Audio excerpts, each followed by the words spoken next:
Alrighty, so I am here with the amazing Dr. John Gray, the author of Men Are From Mars and Women Are From Venus. And now with his latest book, Beyond Mars and Venus, he's helping us better navigate and understand the hormonal difficulties and differences that we have depending on how we act at work and how we act at home. And I really like the tactics and the tips that you are using in this book of how can we come back into our feminine at home and how can we help our partner to go into their masculine, right? Especially now without having role descriptions so defined. We're supposed to be or equal, but we're not really. Right. Yeah, you said that very well. Thank you. Thank you so much for joining us. And today, I think where we left it off the last week, it was about monogamy and open relationships and how it is important for women, in a genetic level almost, to feel protected, safe, secure in order for her to really fully have even an orgasm or just a great sex life, which is very healthy for us. Very, very healthy. And what it used to be like, okay, we're talking about instincts, the bottom line of our biology. Biology supports whether you're happy or not. So we all want to be happy. We want to experience fulfillment in life. And, there's a lot of rich people in Florida and around the world that aren't necessarily happy just because they have a big house and they have a lot of money, and somehow they create drama and somehow they create addictions. And we only create these addictions primarily because there's a void inside of us. And so we're trying to look at what's missing and so forth. And we have to look to our biology. And for women, the biology of happiness and fulfillment is a balance of what we're calling female hormones, estrogen and progesterone. And testosterone plays a very small role in that. Although if you're feeling the pressure of making money to be independent, you're making testosterone. So there's nothing wrong with testosterone in women. And it actually is what creates your desire for sex. But only if you also have enough estrogen can you enjoy the sex. Okay, so if you look at, let's say, a more traditional woman who doesn't have a high pressure job, but she's more dependent on a partner to do the high pressure job. She's still working part-time or whatever, raising kids, but that's not the high pressure you'd experience if your family's dependent on you making money. And so then what happens is hormonally, if she's in this not high pressure life, after her period, her estrogen levels will start rising and rising and rising. And her testosterone will come up a little bit. But then her estrogen shoots after 5 days from her period. Estrogen now has to double. Now, double means it would be at her normal level, it's 10 times higher than a man. And then to be orgasmic and on a physical level of the body, in order to get pregnant, basically, to ovulate, her estrogen levels have to double, which is 20 times higher than a man. Wow. So that's a big difference. And what happens biologically is, when a woman's ovulating, there's several factors, but one of them is that when her estrogen levels actually double, then her testosterone will start to rise higher than any other time of the month. So she literally doesn't make on her own without stimulation. Now, pressure will cause you to make testosterone and lose it, use it up. But if you don't have that high pressure to make testosterone, then what happens is your estrogen levels go really high. Then your testosterone, which is a balancing factor, will start to rise, and you'll feel a strong desire to have a man make love to you. Not to masturbate. You'll feel a strong desire to have a man do you. And that's really, really important, because when you masturbate, you're the independent person. So basically you are making testosterone, you're stimulating yourself, but you'll never reach the high levels of estrogen that you could have gotten to if you have somebody who cares about you, who's touching you, who makes you feel safe.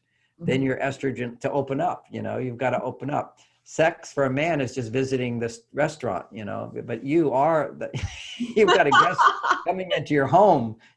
He's eating out, but for you, it's someone comes inside.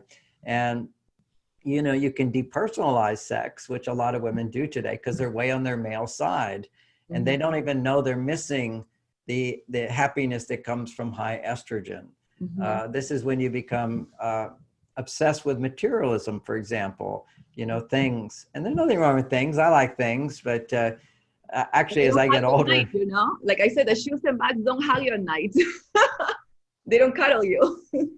that's right. They don't cuddle you. They don't touch you. They don't say, there's so many beautiful women in the world, but you're the one I want. Exactly. And then it turns into, there's so many beautiful women in the world, and you're the only one I want to be with. You're the only one. As soon as a man experiences that freedom from looking for other women, Yeah. he feels, I only want to be with you. Not only does your estrogen levels soar, because that's safety. See, on a biological level, death to a woman is abandonment. Mm-hmm. Death to a woman is, I got pregnant from a man and he dies, and I don't have a man to help take care of me. Wow. You see, this is our biological primitive nature, which rules sex, by the way, as well.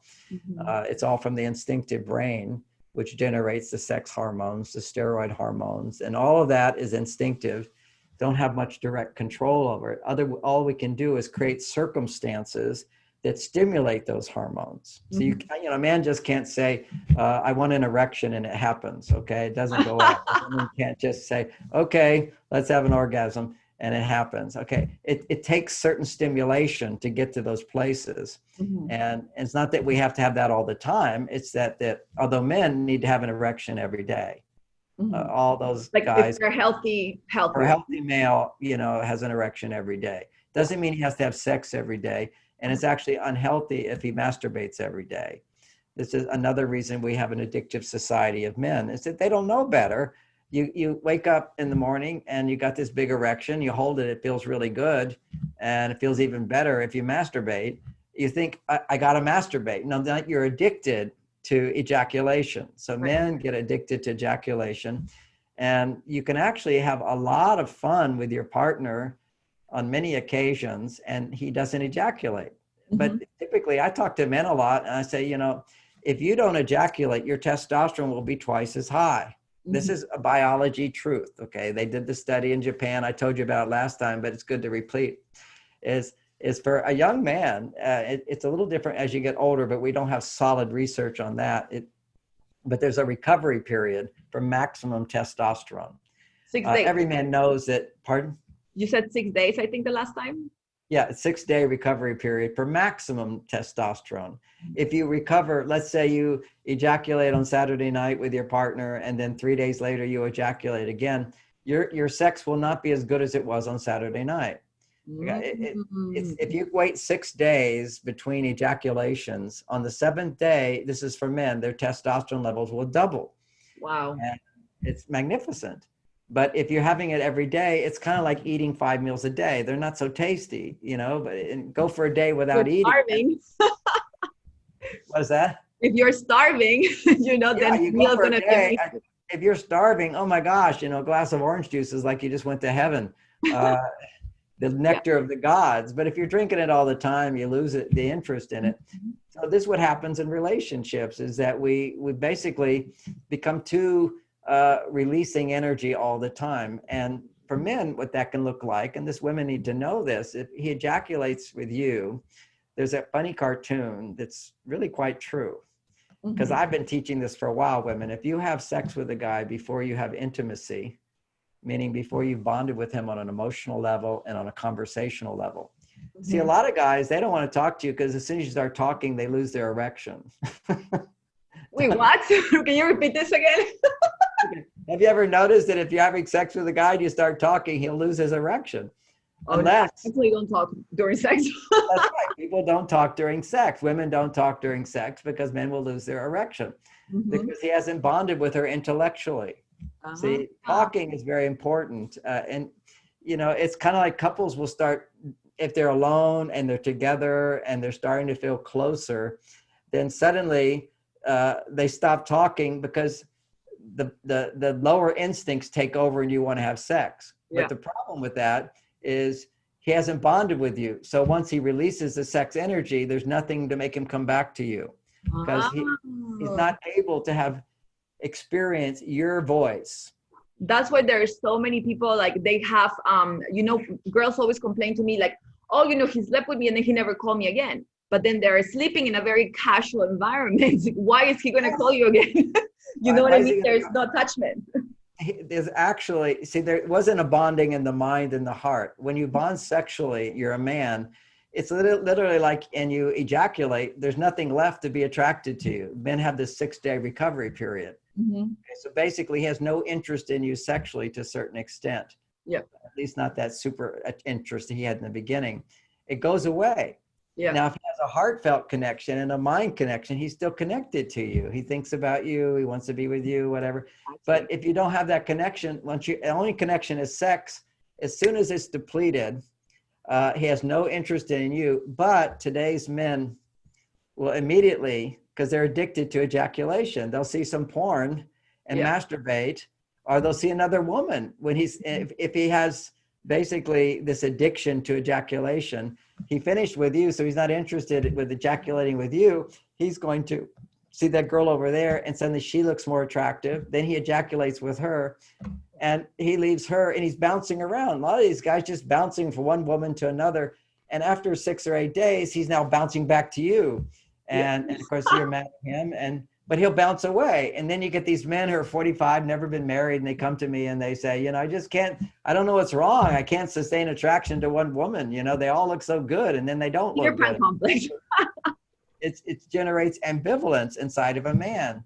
Because see, commitment, which you wanted to talk about today, commitment grows. Okay, so this is how a man in ideal circumstances commits to a woman. Uh-huh. First of all, he doesn't have sex until he can listen to her talk for extended period of time and still be turned on to her. Wow. Okay. And even better is that when they talk, she's not a people pleaser. So she's not adjusting herself to be more desirable to him by agreeing with him. Yeah. Is you basically have to be whatever, you authentically don't adjust how you think, but do adjust how you communicate. Because a lot of women, when they disagree with a man, they either become a people pleaser and agree with him when she doesn't, or she will disagree with him and try to convince him in the name of being authentic. Both of those things are a huge turnoff to men. But what's a turn on if the man is right for you? See, not all men are right for you. He's just not, once he gets to know you, he's just not into you. And once he gets to know you, if he can't bond in his heart level and his mind level with you, he'll lose interest sexually.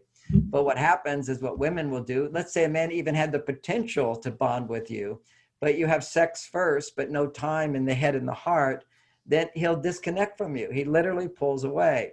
Yep. And so basically he likes you less if he has sex right away, unless there's other reasons to like you. Mm-hmm. And to like someone means that you resonate with them. And what it means to resonate is that you're not the same. When there's attraction, there's always differences. But your point of view causes him to look at another new point of view. Yeah. Newness always stimulates sexual feelings. That's particularly for men, a new partner. But even for women, a new environment will stimulate sexual feelings. But for men, a new woman is newness. And that produces more dopamine, and that will pump up his testosterone. So newness means different. Okay, that's different from what I have here. So if you're different from him, it will always be attracted to you. Mm-hmm. Because why we're attracted, we want to be, attraction is magnetic pull together. We want to become one in a sense. And then we want to pull away and find ourselves again. Right. It's unity in diversity. That's called a university. That's what education is unity in diversity. So you're basically, if she has these emotions inside, he's attracted to her because he doesn't have them. He's not in touch with them. Mm-hmm. So by connecting with her, he can find his own feelings. By making love to my wife and she's having an orgasm, I get to experience a bigger orgasm than just ejaculating. Exactly. See, men don't know the difference between ejaculation and orgasm because it happens at the same time. Mm-hmm. It's nature's trick to keep us with one woman. Yeah. Because in another world, if a man has sex with a woman, naturally we have this recovery period that they've measured. And in a world where we don't have so many addictive substances, cocaine, sugar, online porn, video games, TV sets with violence, you see, life was more slow, okay, yep. Very slow. and go to any sort of indigenous culture, life is very slow. That means no dopamine, very low dopamine production. Wow. Speed, excitement, change, variety, newness, shake it up. That's all dopamine. I And mean, that's I dating could apps right now, right? say I that think again. that's why people are so addicted to the dating apps right now, because you have so much overstimulation over and over and over again, right? Exactly. Exactly. You know, any of those women, if you lived in a village and she was the only single woman, you'd fall in love with her, want to marry her. Yeah. It's just this stimulates me, this stimulates. So high stimulation means that normal stimulation feels boring. But if Hmm. you go to an Amazon village, they're not bored. They're They're not. very happy They're people. You very know, happy. all you need is to give them a shot of cocaine and they'll be totally bored with their life. Okay. And that's why we get addicted to this